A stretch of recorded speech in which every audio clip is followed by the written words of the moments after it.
Good day. Our topic for today is all about aldehydes and ketone nucleophilic addition reaction, chapter 9. So this is our subtopic for this method of preparation of aldehydes and ketone nucleophilic addition reaction. First, the nature of carbonyl compounds, naming aldehydes and ketones, synthesis of aldehydes and ketones, oxidation of aldehydes, nucleophilic addition reaction of aldehydes and ketones reduction, nucleophilic of water hydration, nucleophilic addition of amines imine formation, nucleophilic addition regard reagents alcohol formation, conjugate nucleophilic addition reaction, some biological nucleophilic addition reactions. So in us to understand, we know or we discuss one by one. First, chemistry of the carbonyl compound. Before that, we will discuss about our overview of the nucleophilic addition reaction is a method used for the synthesis and aldehydes and ketones. In this reaction, a nucleophile attacks the electrophilic carbons of the carbonyl compound, resulting in the formation of a new bond. One of the examples of nucleophilic addition reaction is the reduction of aldehydes and ketones using the reducing agents such as sodium borohydride of lithium aluminum hydride. These reducing agents donate hydride ions to the carbonyl carbon, resulting in the formation of alcohols. It is important to note that nucleophilic addition reactions that nucleophiles attacks the electrophilic carbon of the carbonyl group, leading to the formation of the new bond. This reaction well used in organic synthesis to prepare aldehydes and ketones.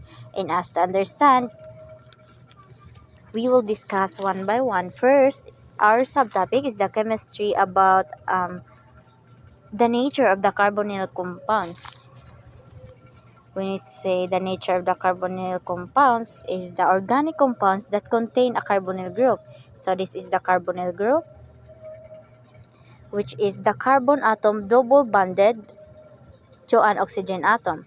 The carbonyl group is importance unique chemical and physical properties to this compound. So carbonyl compound are popular due to the electronegativity difference between carbon and oxygen, making them reactive toward the nucleophilic and electrophiles or electron pore and nucleophiles, electrophiles and nucleophiles. So, carbonyl compounds can be classified into two categories. Here, this is the categories of carbonyl compounds. Compounds can can act as living groups in nucleophilic substitution reactions, and this is the similar of the categories. So this is the group aldehyde, ketone, ester, acid halide, carboxylic acid, amide, acid anhydride, alkyl phosphate. So, the next our subtopic is the naming aldehydes and ketones are two types and ketones. So, we done of the nature of the carbonyl compounds. So, let's move on the naming. So, IUPAC names select as the parent alkene the longest chain of the carbon atoms that contains the carbonyl group because the carbonyl group of the aldehyde must be on carbon 1. There is no need to give it a number changing the suffix to all. For unsaturated aldehydes, show the presence of the double bond carbon by changing the suffix and AN to AN. As you can see, first is the ethanol acetaldehyde, and this propanaldehyde and this is a diba, when we say the parent naming ionic compound is first we find the parent chain. So this is the parent chain is the 5, which is pentane. So 2 ethyl, 4 methyl pentane. Very simple the naming compounds. First you can do is to find the parent chain, count the number of the parent chain. Next is the naming until you catch up. For cyclic molecules in which the CHO group is the attached to the ring names in the derive by adding the suffix carbaldehyde to the name of the ring. So this is cyclohexane carbaldehyde, nap- naphthalene 2 carbon 2 carbaldehyde. This is the common names of some samples aldehydes. This is the formula HCHO formulate, and there's a systematic name methanol, ethanol, propanol, butanol, benzene carbaldehyde.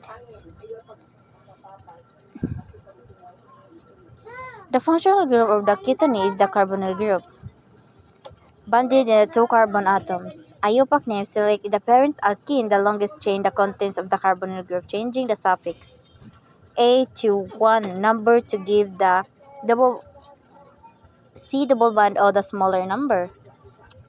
Hexane 3 1, hexane 4 N2 1, hexane 2 4 diene 1. This is the common names. Acetone, acetopenone, benzopenone.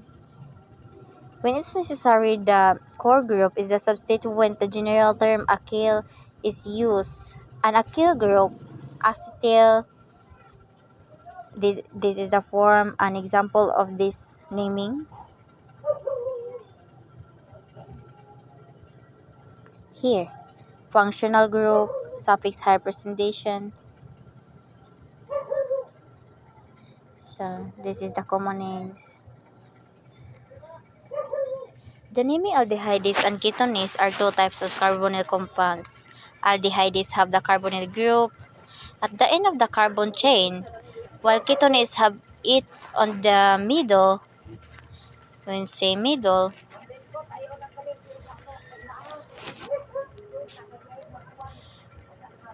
aldehydes are named by the replacing the ending of the parent alkene.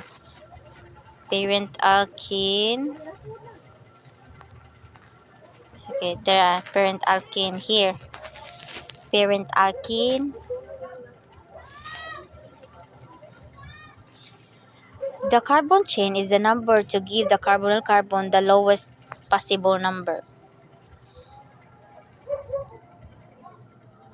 Lowest possible number. So, next is the synthesis of aldehydes and ketones. The oxidation of alcohol, chapter 8. This is an phase of the synthesis of aldehydes and ketones. Cintronilol. Cintro. CH2OH. 4-third butyl cyclohexaninol. 4-third butyl cyclohexanone 90%. So, in us to understand, synthesis of the aldehydes and ketones can be synthesized through various methods. Some common methods include oxidation of primary alcohols to aldehydes, oxidation of secondary alcohols to ketones, and oxidation of alkyl Additionally, aldehydes can be obtained the ozonolist of alkenes, while ketones can be prepared by the Friedel-Crafts alkylation reaction.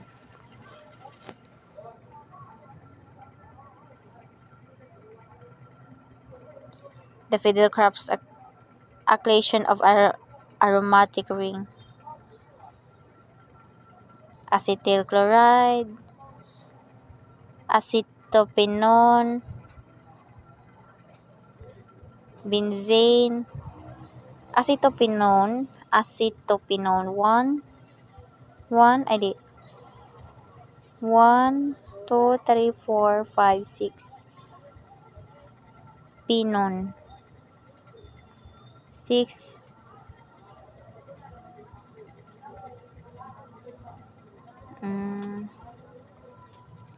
and next is the oxidation of the aldehydes. Aldehydes are easily oxidized to yield carboxylic acid.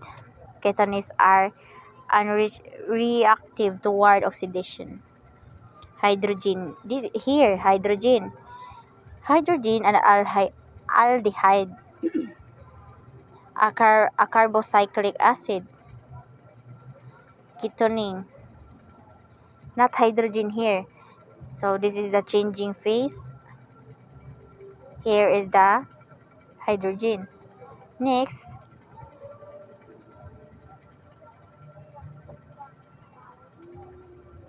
alcohol,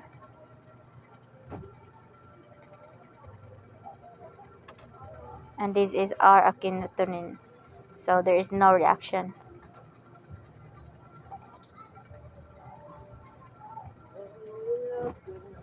Like this.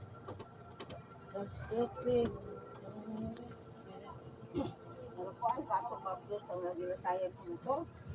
Tayas motor ba? Nagigsa, nakaanak ko na.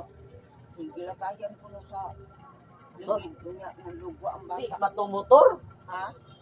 Wingban?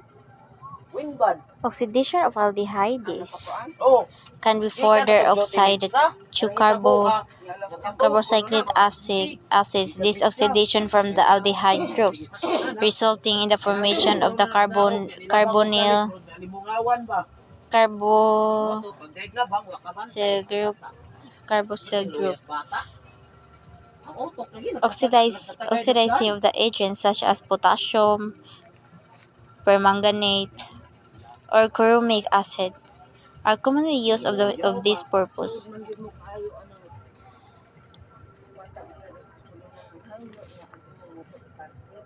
Addition of the alcohol's accidental formation. This is the formation of the alcohol. One of the equivalent of ROH is the presence of the acid catalyst, and two to yield hemiactans. Two equivalents of ROH in the presence of an acid catalyst and to yield acetals. Addition of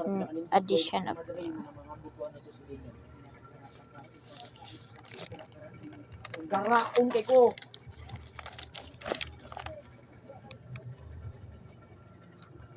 the addition of name and formation. This is the formation. Here.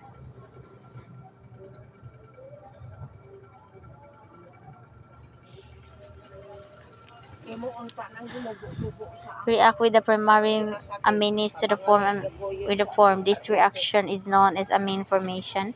It is the key to step in the synthesis of various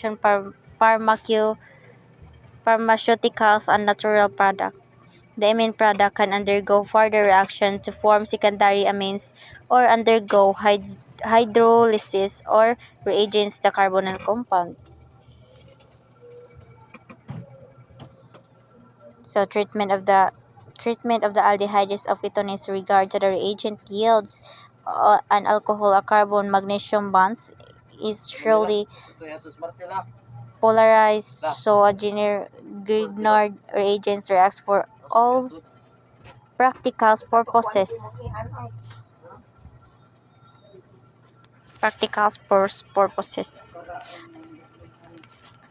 The alcohol formation.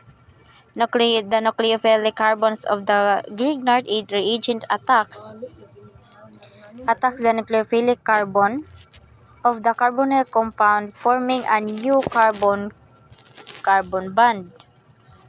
This results formation this results formation of alcohol in immediate the alcohol intermediate then reacts with the water or an acid to give the corresponding alcohol.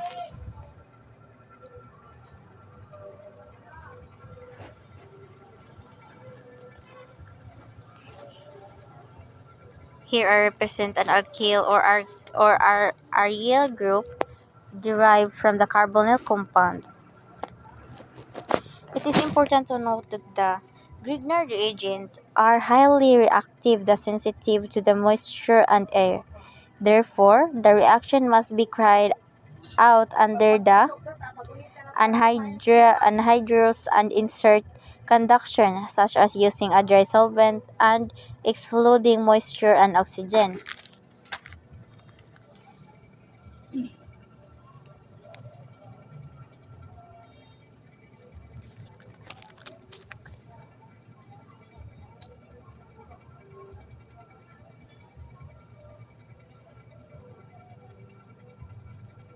Aldehydes and ketones react with the alcohol in the presence of the acid catalyst to yield acetyl compounds and have two ether-like groups bonding their carbons.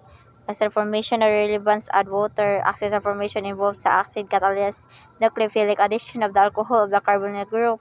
The essential nucleophilic addition step yields as a hydroxy ether called a hematical, which react further with the second equivalent of alcohols to yield the acetal. The reactions of the residual depending on the water. So here, aldehyde or ketones. This is the group of ROH, acid catalyst, hemacetal, acid catalyst, acetal. This is the result. The alcohol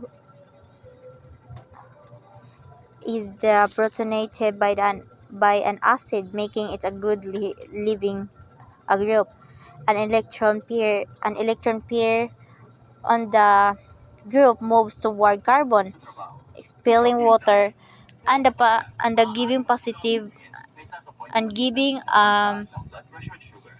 bond with a positively charged traveling oxygen. Nucleophilic addition of methanol to the bond pushes the electrons toward oxygen and neutralize the positive charge.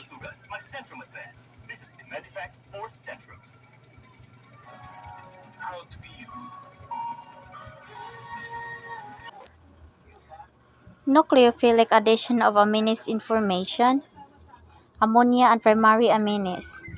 Add to the aldehydes and ketones to yield amines. Okay.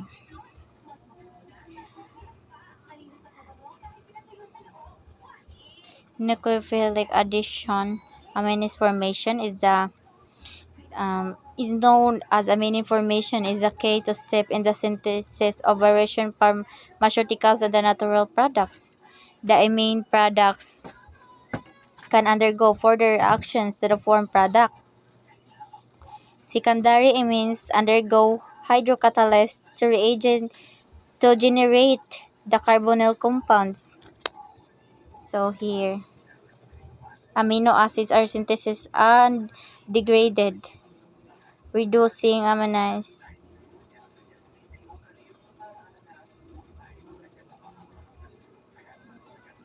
Phosphate, alanine, amine. So this is the base.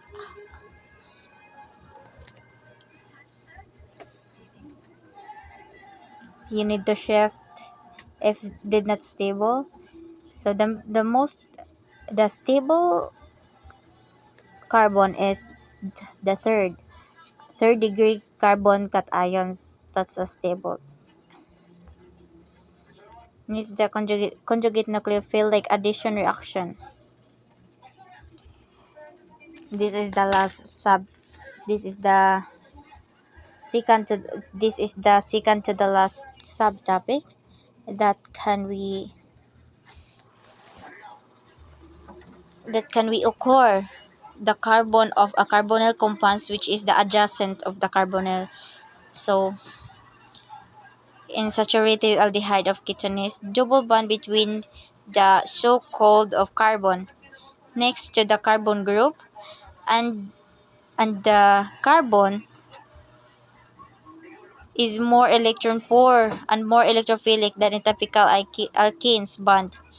The initial product of conjugate addition is resonance stabilized enolate ion, which typically undergoes protonation on the carbon to give saturated aldehyde or ketone product. Conjugate occur because the electronegative oxygen atoms of the saturated carbonyl compound withdraws electrons from the carbon, thereby making it more electron poor and more electrophilic and typical alkene. Mm, this is known as the conjugate addition. It commonly observed in a reaction. It is commonly observed in reaction involving um, enolates, which is formed by the protonation of the carbonyl compounds. Conjugate is the addition reaction are important in the synthesis of complex organic molecules and are widely used in the organic chemistry. This is electrophilic. The phase of electrophilic. Cis actinitate isocitrate. The last is the biological nucleophilic addition reaction. Here are some examples. Main enzyme reactions involve peroxidyl phosphate, derivative of vitamin B6 as the co-catalysts. Is an aldehyde that readily forms imines from amino groups of substrates such as amino acids. The imine undergoes a proton shift that lead to the net conversion of the amino groups of the substrate into carbonyl group. Substrate. Subscript.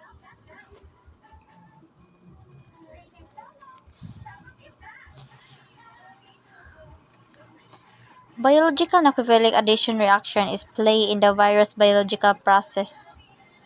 For example, enzymatic reaction.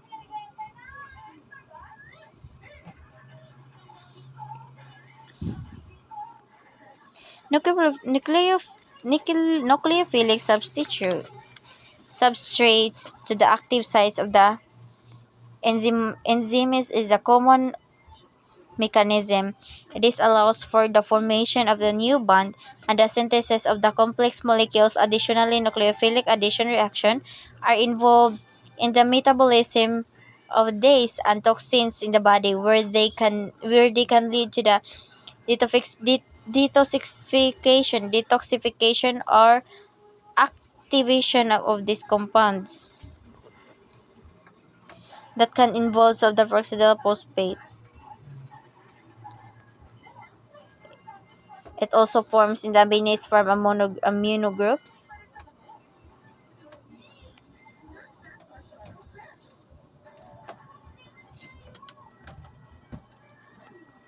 Thank you.